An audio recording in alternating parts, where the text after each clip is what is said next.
Was Russia prepared for the winter of 2025, or did the season itself expose a much deeper national collapse? As January temperatures plunged across Eurasia, the first signs of trouble did not emerge from the battlefield in Ukraine, but from the skies above Moscow, where more than 100 flights were abruptly cancelled as snow overwhelmed airports and ground crews ran out of fuel and manpower. For viewers watching from abroad, the question quickly followed: was this simply another harsh Russian winter, or the visible edge of a far larger breakdown already underway? Within days, it became clear that this was not a weather story alone. The winter of 2025 collided head-on with a state already stretched to its limits by war. While snow-sealed roads and grounded planes, Ukrainian long-range drones were striking Russian energy facilities hundreds of kilometers from the front. Each impact removed another layer of protection from the civilian population. Heating plants went offline. Power stations reduced output. The cold, once a historical ally of Russia, began turning inward against the system meant to manage it. For decades, Russian political mythology celebrated General Winter as a strategic shield. Napoleon failed. Hitler failed. Yet under Vladimir Putin, that same winter now revealed the cost of a war-first economy. Fuel allocated for snowplows had been redirected to armored units.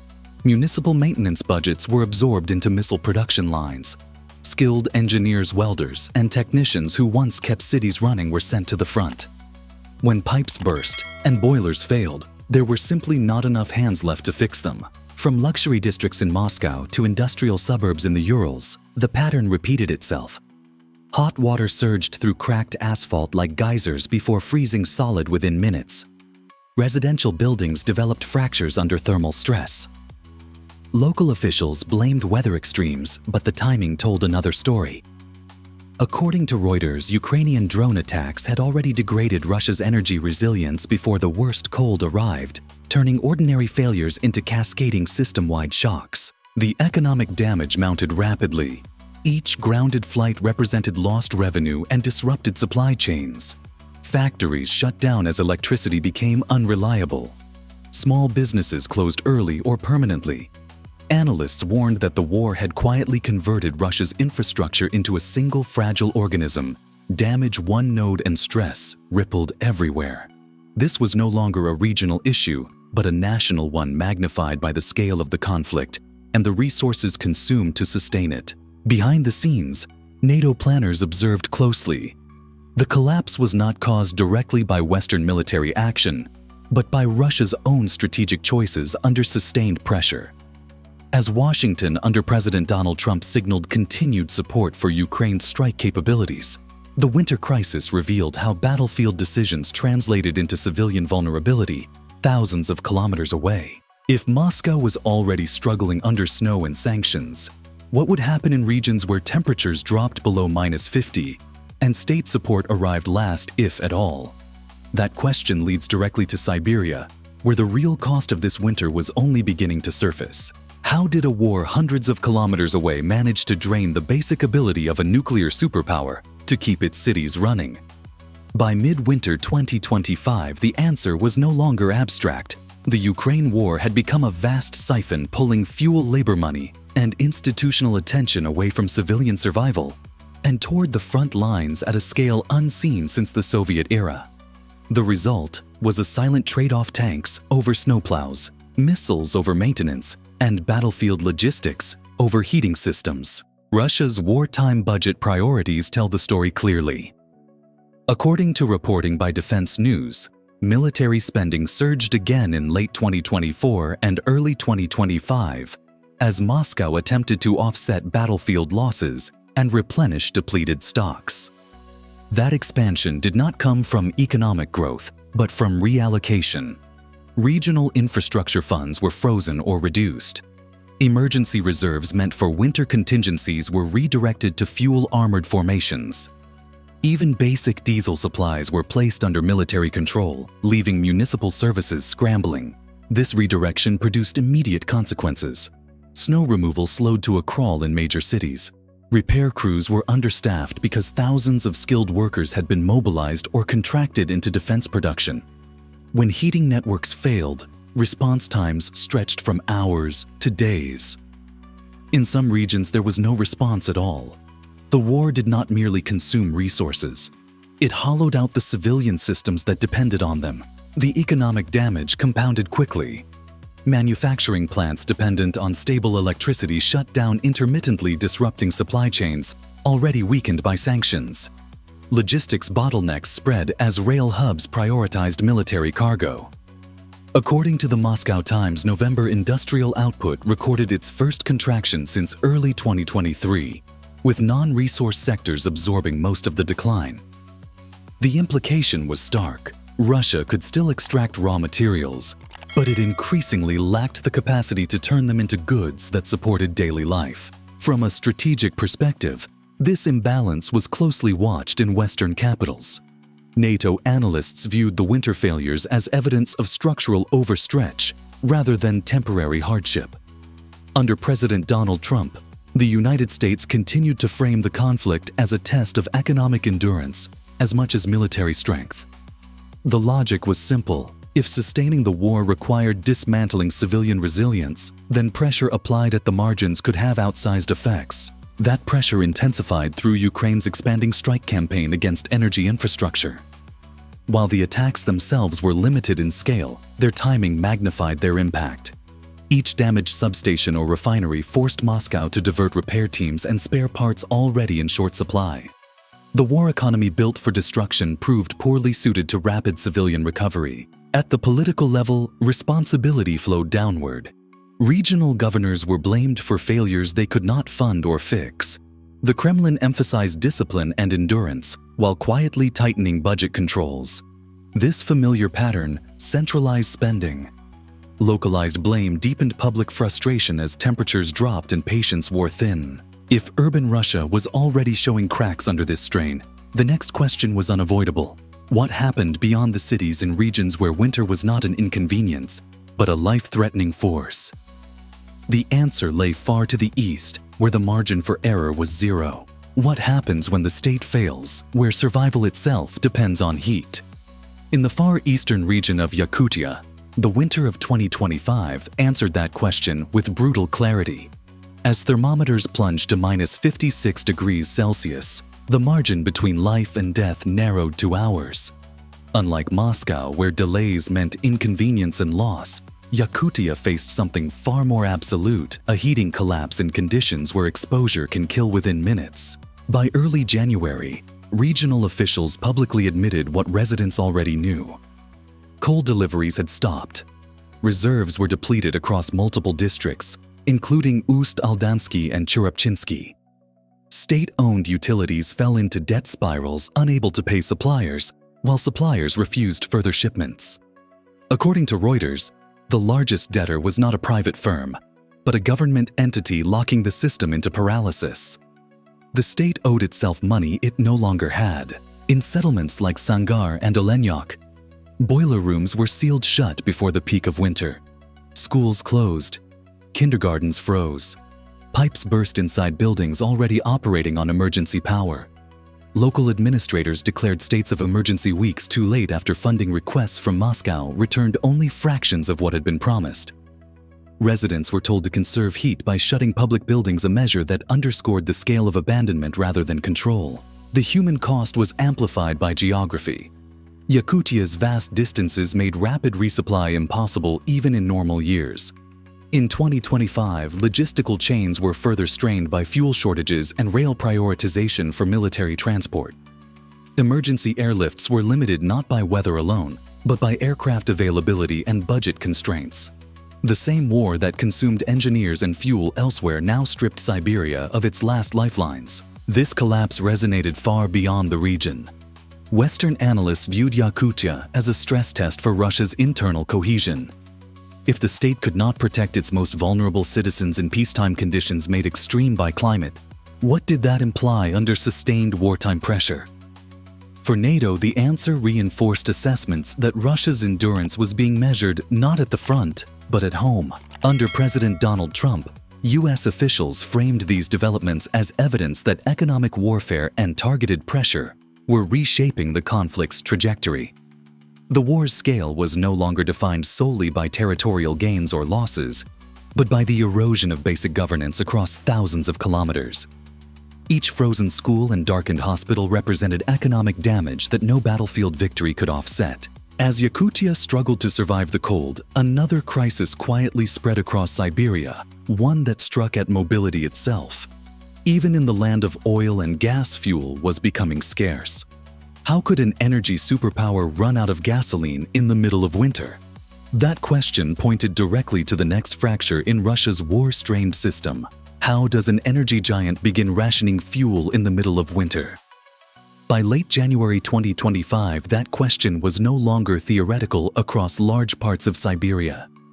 Gasoline shortages spread through regions that sit atop some of the world's richest hydrocarbon reserves, exposing a paradox at the heart of Russia's war economy. The issue was not production alone, but processing, transport, and timing, all disrupted by a combination of battlefield pressure and strategic strikes far from the front. Regional governors began issuing quiet warnings. In Zabaikalsky, local authorities acknowledged that civilian fuel supplies were nearly exhausted. Only emergency services received guaranteed access.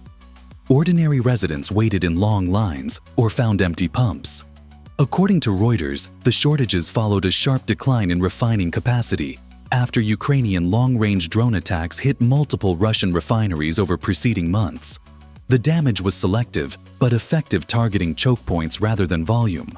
Those strikes carried outsized consequences.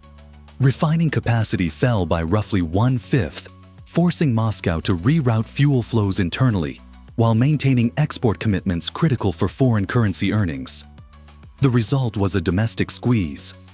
Fuel that once powered snowplows, ambulances, and rural transport was diverted to military logistics or shipped abroad. The war's scale transformed energy from a public good into a strategic asset. This domino effect extended into electricity generation. As refineries slowed, power stations faced irregular fuel deliveries. Rolling blackouts hit industrial zones, further weakening civilian production. According to analysis from Al Jazeera, the energy attacks demonstrated a strategic shift. Ukraine was no longer seeking symbolic strikes, but systemic disruption, leveraging precision to amplify economic damage. From a Western perspective, the implications were significant. NATO analysts noted that energy infrastructure had become the conflict's true center of gravity. Under President Donald Trump, U.S. officials emphasized that supporting Ukraine's ability to strike deep logistical nodes could shorten the war by undermining Russia's capacity to sustain both its military and its population. The battle's scale was no longer measured in kilometers gained, but in megawatts lost and supply chains broken. Inside Russia, the political response followed a familiar script. Moscow downplayed shortages, blaming local mismanagement. Governors were urged to optimize consumption. Citizens were told to endure temporary hardship. Yet the economic indicators told a harsher story. Fuel scarcity disrupted agriculture, delayed food deliveries, and raised prices across already strained households. Inflationary pressure compounded the cold, turning winter survival into an economic struggle. As energy failures cascaded, a deeper issue surfaced. Russia's civilian industry was no longer resilient enough to absorb shocks. Factories dependent on stable power and transport faltered, revealing how thoroughly the war economy had displaced normal production. If fuel and electricity could no longer support daily life, what remained of Russia's industrial base beyond weapons and ammunition? That question leads directly into the broader collapse of civilian industry, now unfolding beneath the surface. Can a country sustain a modern economy when nearly everything bends toward war? By early 2025, Russia's civilian industrial base was answering that question in the negative. Beneath the headlines about missile output and armored vehicle production, a quieter collapse was unfolding across factories that once supplied daily life. The war economy had expanded, but it did so by hollowing out everything around it. Data emerging from late 2024 into January 2025 painted a stark picture. According to analysis cited by the Moscow Times, overall industrial production slipped year-on-year in November, marking the first contraction since early 2023. Manufacturing fell even more sharply, with declines concentrated in non-resource sectors. In simple terms, Russia could still extract oil, gas, and minerals, but it increasingly lacked the capacity to process them into usable goods for its own population. Entire civilian sectors showed signs of exhaustion. Automotive production continued its downward slide as parts shortages and power instability disrupted assembly lines. Agricultural machinery output stalled, undermining food logistics just as winter transport became more difficult.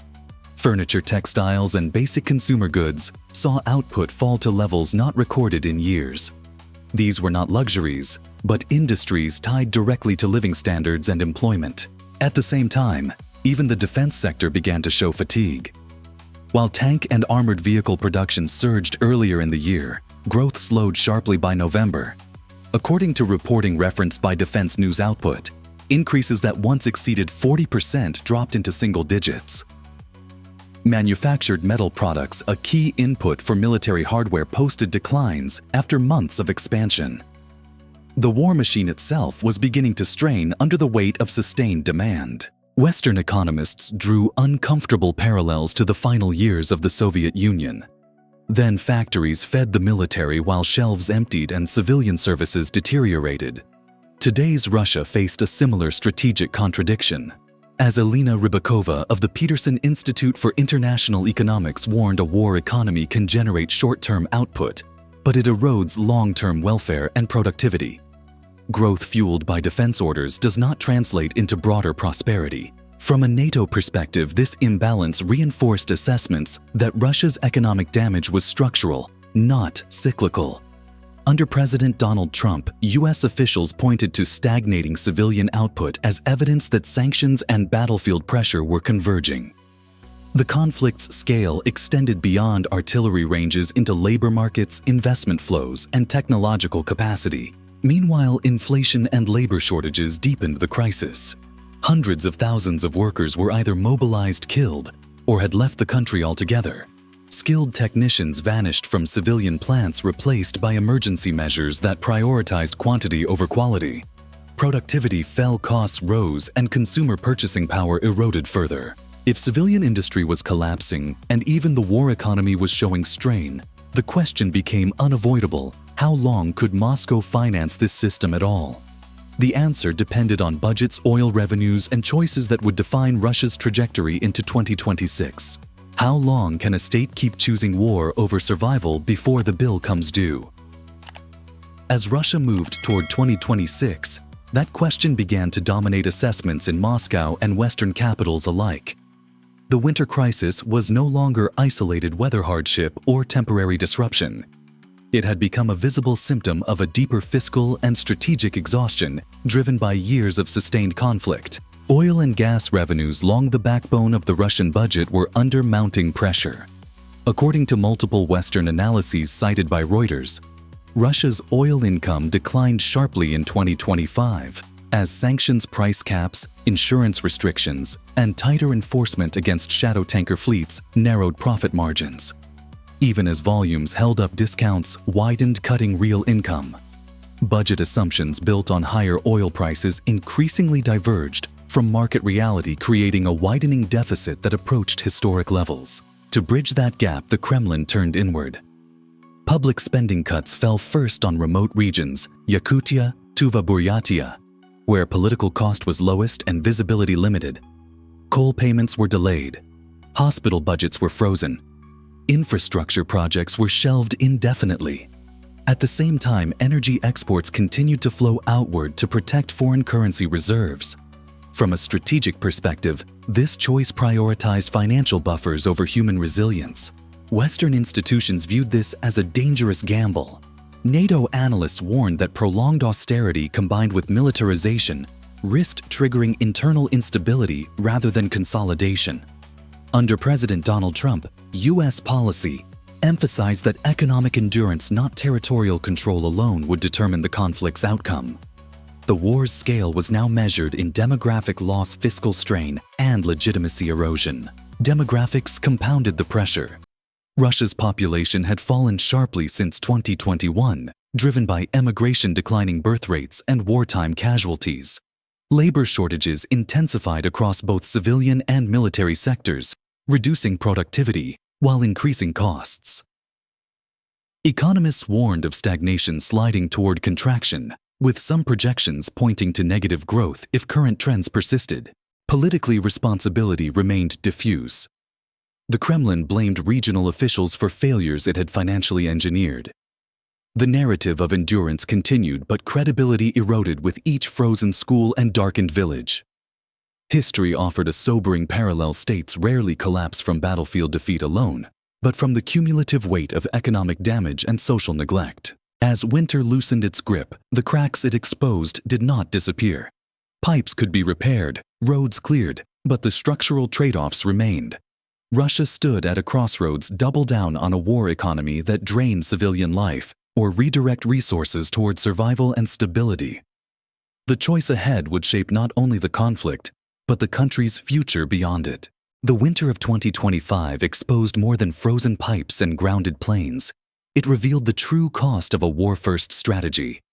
Across Russia, from Moscow to Yakutia, civilian infrastructure buckled under the combined pressure of extreme cold, depleted budgets, labor shortages, and sustained Ukrainian strikes on energy facilities. The scale of the battle extended far beyond the front lines, translating directly into economic damage, fuel shortages, and the breakdown of basic services. While the war economy expanded, civilian industry withered, and even defense production began showing signs of fatigue. Behind the scenes, NATO and the United States under President Donald Trump interpreted these developments as structural, not temporary. Sanctions, energy pressure, and strategic strikes were converging with Russia's own policy choices to erode long-term resilience. Looking ahead to 2026, forecasts point to stagnation, deeper deficits, and mounting demographic strain, a dangerous mix for any state at war. The question now is unavoidable. Will Russia continue prioritizing tanks and missiles over heating, food, and healthcare?